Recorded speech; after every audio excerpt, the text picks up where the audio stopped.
नमस्कार मित्रों, भगवत चर्चा में एक बार फिर आप सबका स्वागत है। हम लोग नारद भक्ति सूत्र पे चर्चा कर रहे हैं।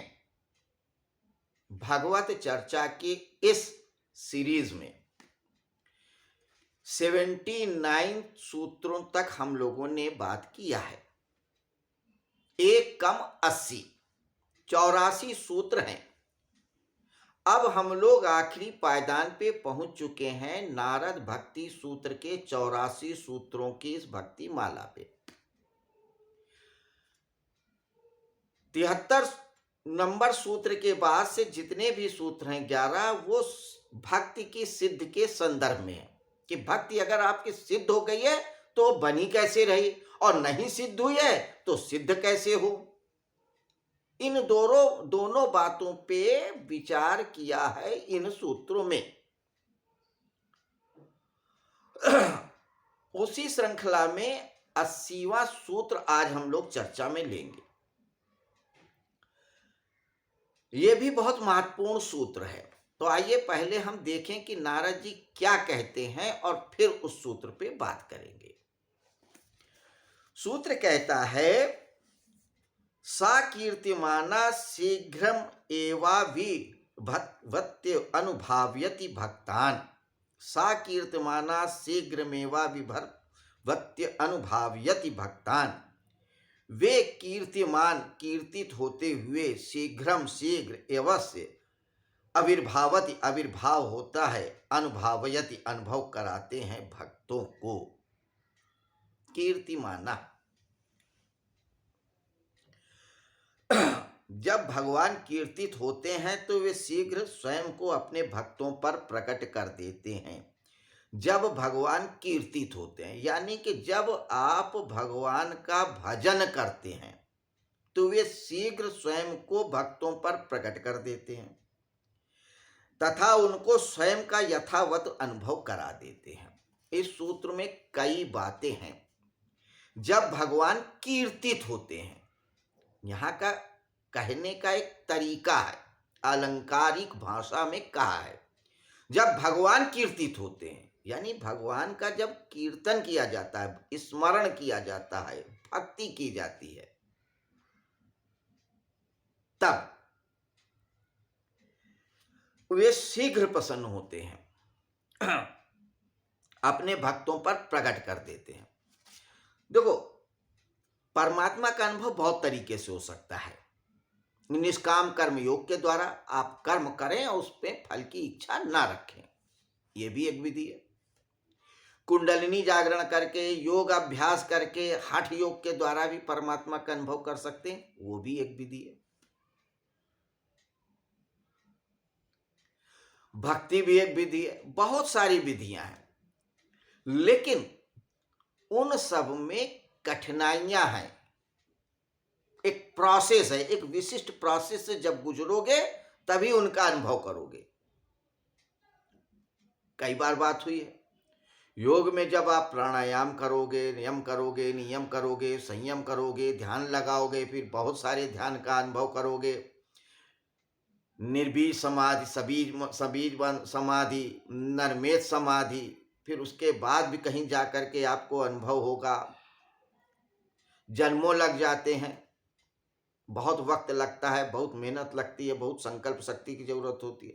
लेकिन भक्ति में क्या है, जैसे ही आपने भजन किया भाव से, क्योंकि भगवान भाव के भूखे हैं, भगवान अपने आप को प्रकट कर देते हैं। आप कोई भी उदाहरण ले लें, इतिहास से, पुराण से, वर्तमान की किसी घटना से, आप देखेंगे जब भी भक्त ने भाव से पुकारा भगवान आए। तमाम कथाएं पड़ी हुई हैं, भरी पड़ी हैं पुराणों में, उपनिषदों में और तमाम हमारे यहाँ के साहित्य में। भाव, तो कहते हैं जैसे ही आपका भाव प्रबल हो जाता है भगवान के लिए, बिल्कुल छटपटा जाते हैं आप, भगवान प्रकट हो जाते हैं, अपने आप को पूरा का पूरा प्रकट कर देते हैं। दूसरी बात,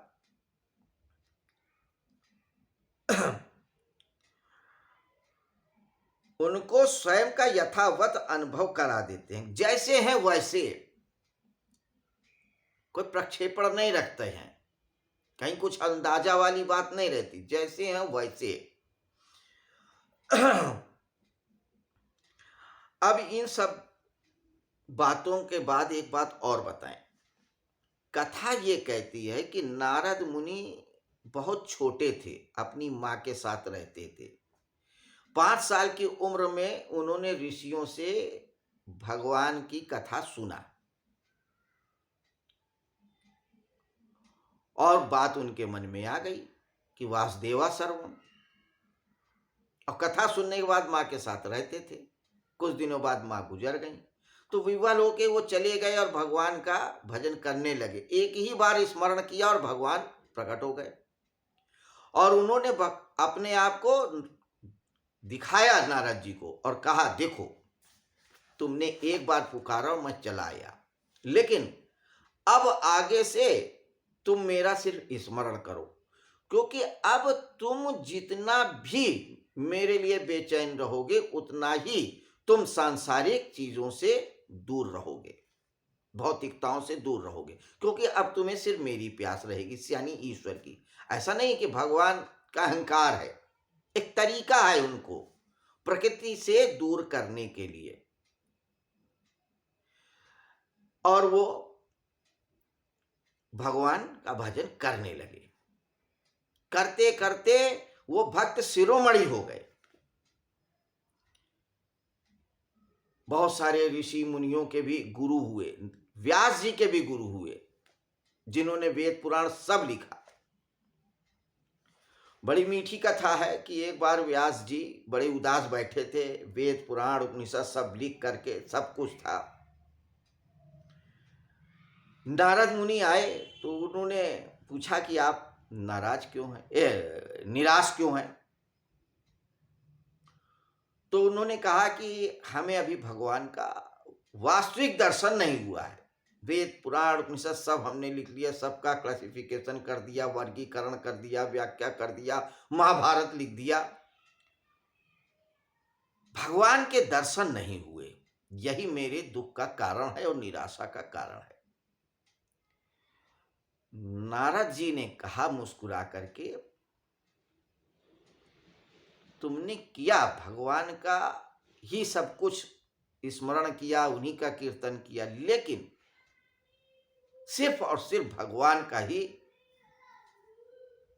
चरित्र चित्रण या उनकी कथा लिखो, कहो। तब उन्होंने भगवत चरितम लिखा और उसके बाद भगवान के यथारूप दर्शन हुए, व्यास जी कृतकृत्य हुए। तो ईश्वर या भगवान अपना स्वरूप तभी दिखाता है, वास्तविक रूप, जब कीर्तित होता है, उनका भजन किया जाता है। अर्जुन को भी भगवान ने अपना विश्व रूप दिखाया और कहा कि ये तेरे ऊपर विशिष्ट कृपा करके तू मेरा शिष्य है, इसलिए मैं ये रूप दिखा रहा हूं, विराट स्वरूप, जिसको देखने के लिए ऋषि मुनि देवी देवता सब परेशान रहते हैं, चाहते हैं कि हम देख लें स्वरूप को, लेकिन तू मेरा भक्त है इसलिए मैंने तुझे दिखाया। तो भक्ति की तो ये महिमा है। ये सूत्र इसलिए कहा गया कि आप ये जान लें कि भक्ति ही एक ऐसा मार्ग है। भक्ति का अर्थ समर्पण। आप समर्पण करेंगे, ईश्वर का अनुभव करेंगे, इसमें कोई शर्त नहीं, संशय नहीं। तो ये थी 80वें सूत्र पे हमारी एक छोटी सी चर्चा। अब 4 सूत्र और बचे हैं, उन पे भी हम चर्चा करेंगे। इस प्रकार से हमारी 84 सूत्रों की ये माला पूर्ण होगी। फिर उसके बाद किसी और विषय पे हम चर्चा करेंगे, लेकिन फिलहाल तो हम आपसे विराम लेंगे और ये कहेंगे कल फिर मिलेंगे 81वें सूत्र पे चर्चा करने के लिए। तब तक के लिए आपसे विदा चाहूँगा। नमस्कार, शुभ रात्रि।